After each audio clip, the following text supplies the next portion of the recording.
ଓ ଆନନ୍ଦ ଏ ତିନିଟା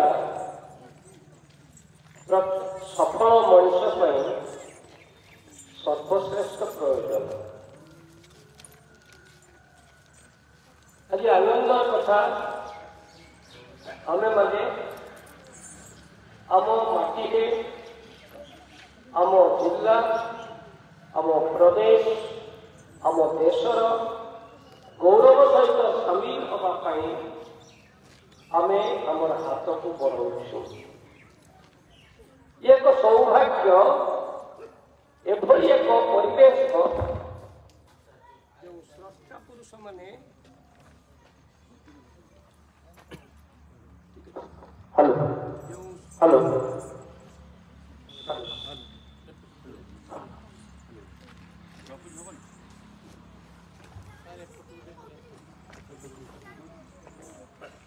ଯେଉଁ ସ୍ରଷ୍ଟା ପୁରୁଷମାନେ ଆମକୁ ଆଣିଦେଲେ ସେମାନେ ଗାଁ ବକ୍ଷରେ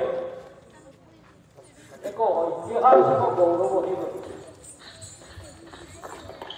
ଟିକିଏ ପୂର୍ବରୁ ପ୍ରାତଃସ୍ମରଣୀୟ ଭାରତ ରତ୍ନ ଲକ୍ଷ୍ମୀଧର ରାଉତଙ୍କ ଯଶସ୍ୱୀ ସ୍ଲୋଗାନ ପିଲାମାନେ ନିଜ ତୁଣ୍ଡରେ ଦେଇ ଗଗନ ପାଖକୁ ମୁଖରିତ କରିଛନ୍ତି।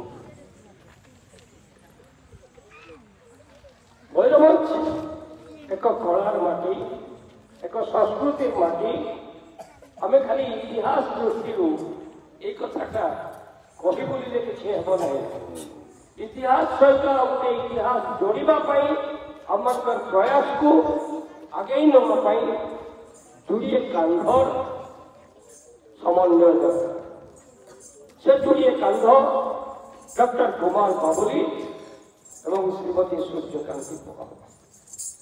ଜଣେ ଅନ୍ୟ ଜଣଙ୍କର ଅନୁକୂଳତା ନ ପାଇଲେ ଅନୁଷ୍ଠାନର ସାର୍ବଙ୍ଗୀନ ବିକାଶ ସିଦ୍ଧି ଆଉ ମନ ଚେତନାଟାକୁ ଲକ୍ଷ୍ୟସ୍ଥଳରେ ପହଞ୍ଚେଇ ପାରିବ ନାହିଁ। ଏ ବର୍ଷ ଯେତେବେଳେ ରୌପ୍ୟ ଜୟନ୍ତୀ ପାଳନ କରିବାର ପ୍ରଥମ ସ୍ୱପ୍ନଟିଏ କୁମାର ବାବୁଲି ଦେଖିଲେ ମୁଁ ଆସିଥିଲି ସେ ସ୍ୱପ୍ନ ଶୁଣିବା ପାଇଁ। ମୋର ବିଶ୍ୱାସ ହେଉନଥିଲା ଏଭଳି ଏକ ପରିସ୍ଥିତି ଏବଂ ପରିବେଶ ଭିତରେ ସର୍ବାଙ୍ଗୀନ କାୟିକ ମାନସିକ ଆର୍ଥିକ ସବୁ ପ୍ରକାର ପ୍ରତିକୂଳତା ଭିତରେ ବି ସେ କିଭଳି ଭାବରେ ଏଭଳି ଏକ ଦୁଃସାହସିକ ପଦକ୍ଷେପ ନେବାକୁ ଚାହୁଁଛନ୍ତି। ତାର କାରଣ ଏ ମାଟିରେ ସେ ଏଭଳି ଏକ ବିଶ୍ୱାସ ତିଆରି କରିବାକୁ ଚାହୁଁଛନ୍ତି। ଏ ମାଟି ହେଉଛି ବାଣୀ ପୀଠର ମାଟି। ବାଣୀକୁ ଯେଉଁ ପୀଠରେ ପ୍ରତିଷ୍ଠା ଦେବା ପାଇଁ ସେ କାୟ ମନୋବାକ୍ୟରେ ଅଙ୍ଗୀକାରବଦ୍ଧ ସେ ମାଟିକୁ ସମୁଜ୍ଜଳ କରିବା ପାଇଁ ଆଜି ଏକ ବ୍ୟାପକ ଆୟୋଜନ। ସମସ୍ତ କୁନି କୁନି ପିଲାମାନେ ମୋ ବୟସର ମଣିଷ ପର୍ଯ୍ୟନ୍ତ ଥରଟିଏ ଏଇ ମହା ଆଡ଼ମ୍ବରର ମହାମଞ୍ଚଟି ଦେଖି ସାରିଲା ପରେ ଲାଗିବ ଇଏ ଆମକୁ ନେଇକି ଭୁବନେଶ୍ୱରରେ ପ୍ରତିଷ୍ଠା ଦେଇ ସାରିଲେଣି।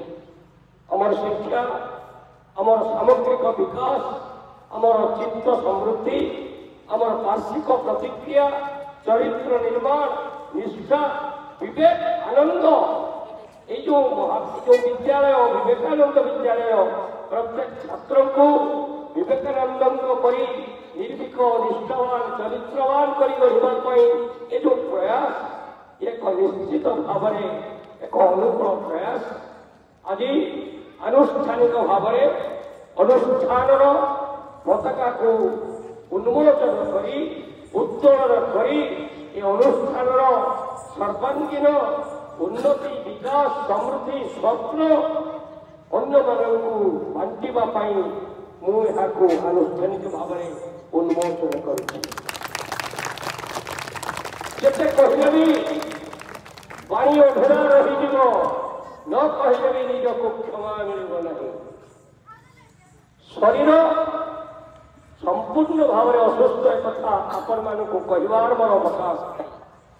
ଅସୁସ୍ଥତା ଭିତରେ ଗୋଟିଏ ସୁସ୍ଥ ମନକୁ ଯୋଗାଡ଼ କରି ମୁଁ କଷ୍ଟ କରି ଆପଣମାନଙ୍କ ପାଖକୁ ଆସିଛି। ଏ ଶରୀର କାଳବକ୍ଷୟ ଆଜି ନାହିଁ ତ କାଲି ଚାଲିଯିବ, କିନ୍ତୁ ସୁସ୍ଥ ମନରେ ବିନିଯୋଗ ଏ ଅନୁଷ୍ଠାନ ପାଇଁ ଗୋଟେ ସଜ ଫୁଟା କଇଁ ଫୁଲ ପରି ହେଇ ରହିବ। ଜଣେ ନିର୍ମଳ ଏବଂ ଶାଶ୍ୱତ ଚେତନାଟିକୁ ବାନ୍ଧି ରଖିବା ପାଇଁ ଆଜି ଏ ଯେଉଁ ମହାନ ପ୍ରୟାସ, ବାଣୀଯଜ୍ଞର ଯେଉଁ ମହାନ ପ୍ରୟାସ, ଏହାର ବ୍ୟାପକ କାର୍ଯ୍ୟକ୍ରମ 4 ଦିନ ବ୍ୟାପୀ।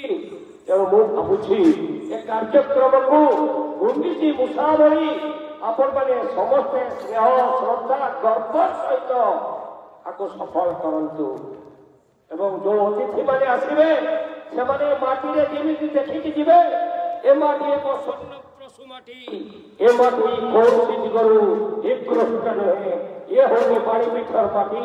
ଏ ଚେତନା ପ୍ରତ୍ୟେକ ମଣିଷର ଛାତି ତଳେ ରହୁ। ସ୍ପନ୍ଦିତ ଚେତନାରେ ପ୍ରତ୍ୟେକ ମଣିଷ ଭାବୁ ମୁଁ ବାଣୀପୀଠର ଗୋଟେ ଲଢୁଆ ସୈନିକ। ଶୈକ୍ଷିକ ପରିବେଶ ଭିତରେ ମୋର ବାଣୀପୀଠକୁ ଦେଶ ବିଦେଶରେ ଯଦି ମୁଁ ସୁନାମ ନିକଟକୁ ଟାଣି ନେଇପାରିବି, ମୋର ସାଧନା, ମୋର ସଂକଳ୍ପ, ମୋର ସ୍ୱପ୍ନ ସାର୍ଥକ ହବ। ଜୟ ଜଗନ୍ନାଥ, ଜୟ ଜଗନ୍ନାଥ, ବନ୍ଦେ ଉତ୍କଳ ଜନନୀ, ଜୟ ବାଣୀପୀଠ, ଜୟ ସ୍ୱର୍ଗତ ପଣ୍ଡିତ ଲକ୍ଷ୍ମୀଧର ରାଉତ। ଜୟ ଜଗନ୍ନାଥ।